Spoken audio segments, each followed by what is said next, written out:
Kanalımdan ve mutfağımdan herkese merhabalar. Bugün sizlere hiç fırın kullanmadan tavada süt burger lezzetinde muhteşem tarifler vermek istiyorum. Tarifimize hiç bekletmeden direkt başlayalım. 3 adet yumurtanın üzerine 1 su bardağı toz şeker ilavesi yapalım. 1 su bardağı sıvı yağ, 1 su bardağı süt, toplamda 3 su bardağı un kullandım. 1 paket vanilya, 1 paket de kabartma tozu ekleyelim. Mikser yardımıyla karıştıralım.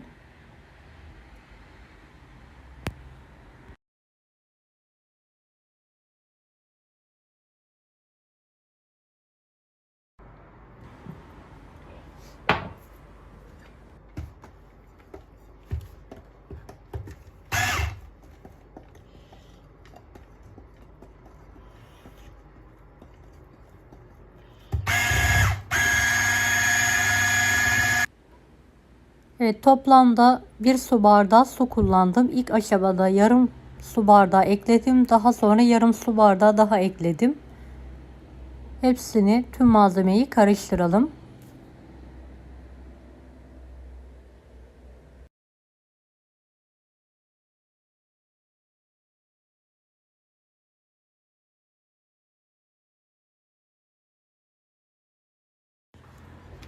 Evet, kıvamı bu şekilde olmalı. Kek kıvamında.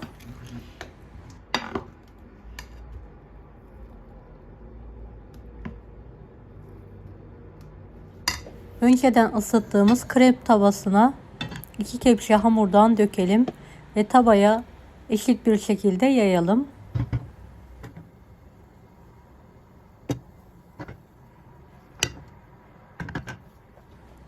Kapağı kapalı bir şekilde orta ateşte pişirmeyi bırakalım. Evet, göz göz olduktan sonra kontrol edelim. Diğer tarafının da piştiğinden emin olduktan sonra üzerine fırın kağıdı yardımıyla ters çevirelim ve diğer tarafını da kapağı kapalı bir şekilde pişirmeyi bırakalım. Evet, pişen hamurumuzu servis tabağına alalım ve soğutmaya bırakalım. Kalan hamuru aynı yöntemle dökerek pişirmeye devam edelim.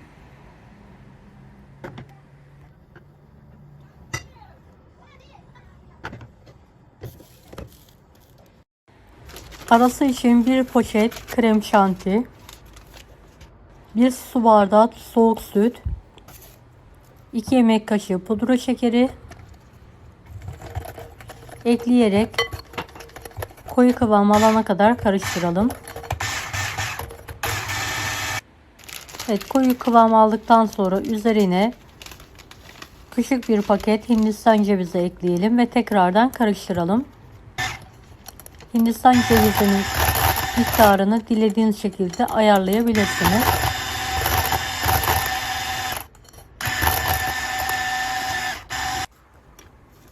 Evet, iç kremamız artık hazır.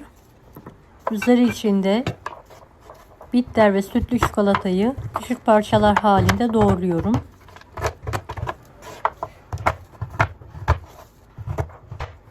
Videomu bu kısma kadar izlediyseniz yorum kısmına herhangi bir emoji bırakırsanız bana destek olmak için sevinirim. Eritebilmek için geniş bir kabın içine alıyorum çikolataları. Kaynayan suyun üzerine alarak benmari usulü eritmeye bırakıyorum. Eritirken sürekli karıştıralım. Dengeli bir şekilde çikolatamızı eritelim. Evet, pişen diğer kekimizi de servis tabağına alarak soğutmayı bırakıyorum. Pişirdiğimiz kekleri kare olacak şekilde bir cetvel yardımıyla keselim.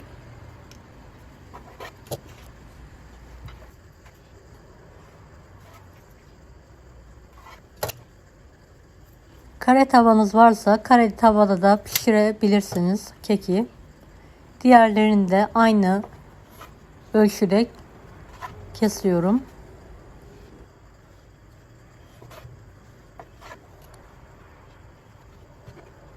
Kenarlardan çıkan Keklerle de farklı bir tarif vereceğim.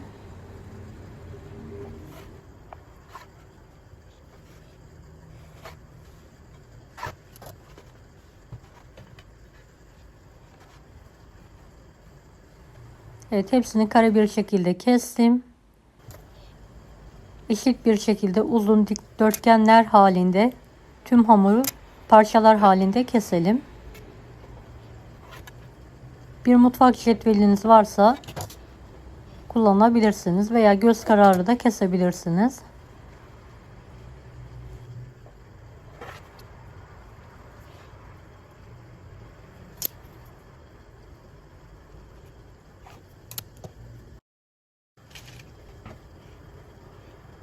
Evet, uzun dikdörtgenleri ortadan tekrardan kesiyorum. Bu boyutlar yeterli olacaktır.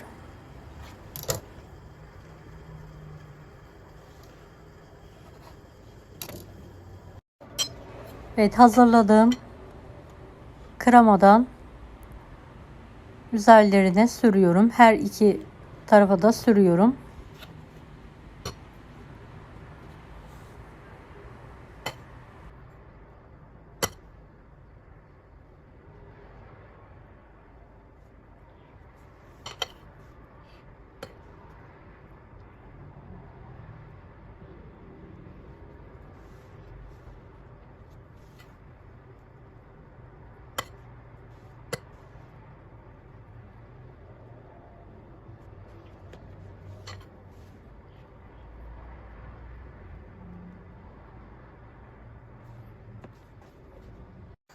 Evet, kek dilimlerini üst üste alarak yerleştiriyorum.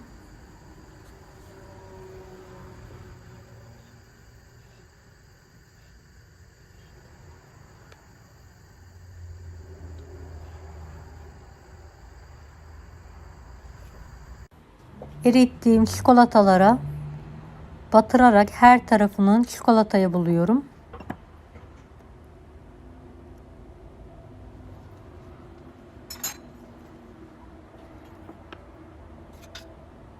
Evet, fazla çikolatasını mutlaka süzelim.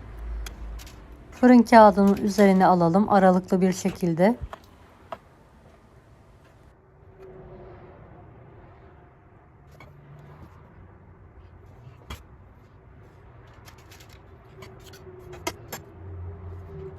Kek dilimlerinin hepsini çikolataya bulamaya devam ediyorum.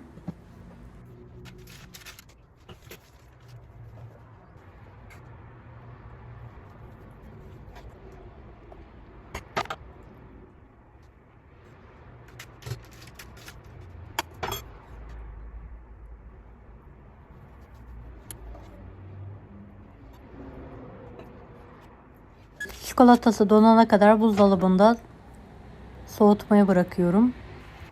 Kenarlardan çıkan küçük parçaları da mutfak robotunda un haline getirelim.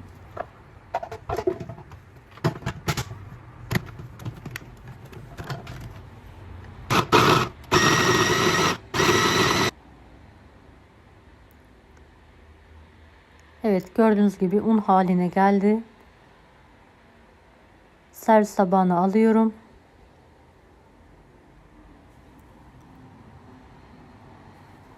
Artan krem şantinin içine alarak karıştırıyorum.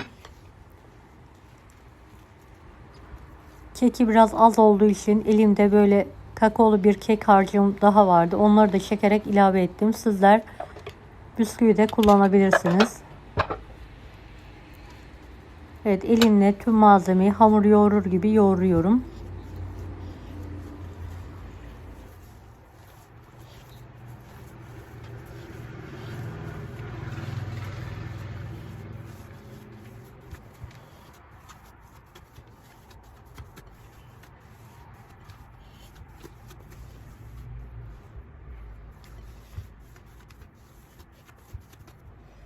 Evet, toparlandıktan sonra parçalar kopartarak elimle silindir şekli veriyorum. Dilediğiniz şekilde verebilirsiniz. Yuvarlak da yapabilirsiniz veya kare de yapabilirsiniz.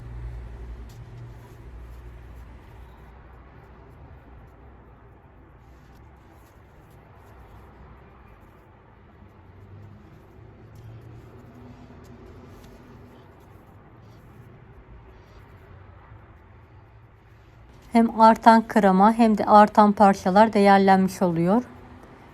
Bir tariften iki farklı pasta çıkarmış oluyoruz bu sayede.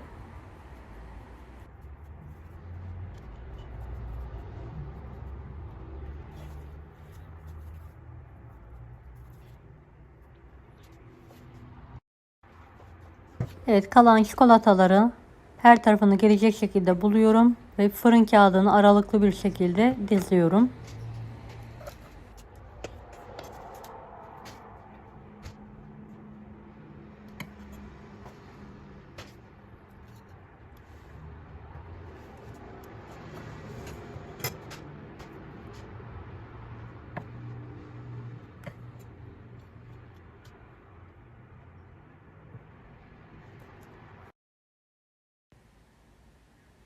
Evet, buzdolabında 10-15 dakika üzerindeki çikolata donana kadar bekletiyorum.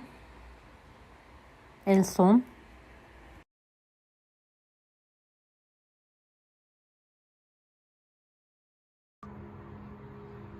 Üzerlerine kalan çikolatayı bir poşete alarak şerit halinde sıkıyorum.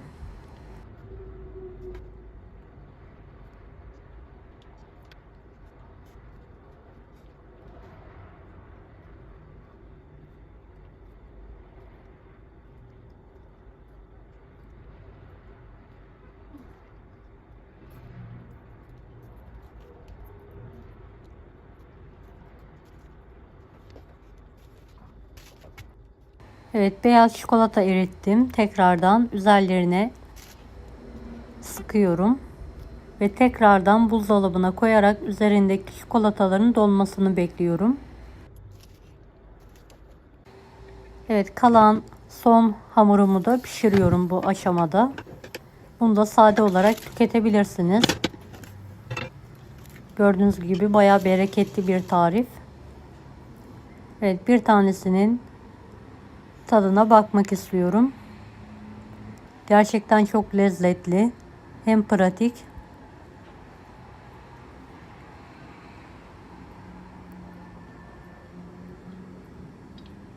Evet, çayın kahvenin yanında atıştırmalık olarak ikram edebilirsiniz.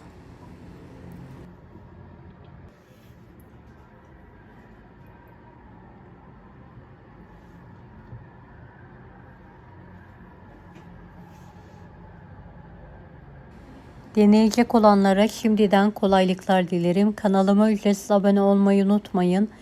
Bir dahaki videolarda görüşmek üzere. Allah'a emanet olun. Hoşça kalın.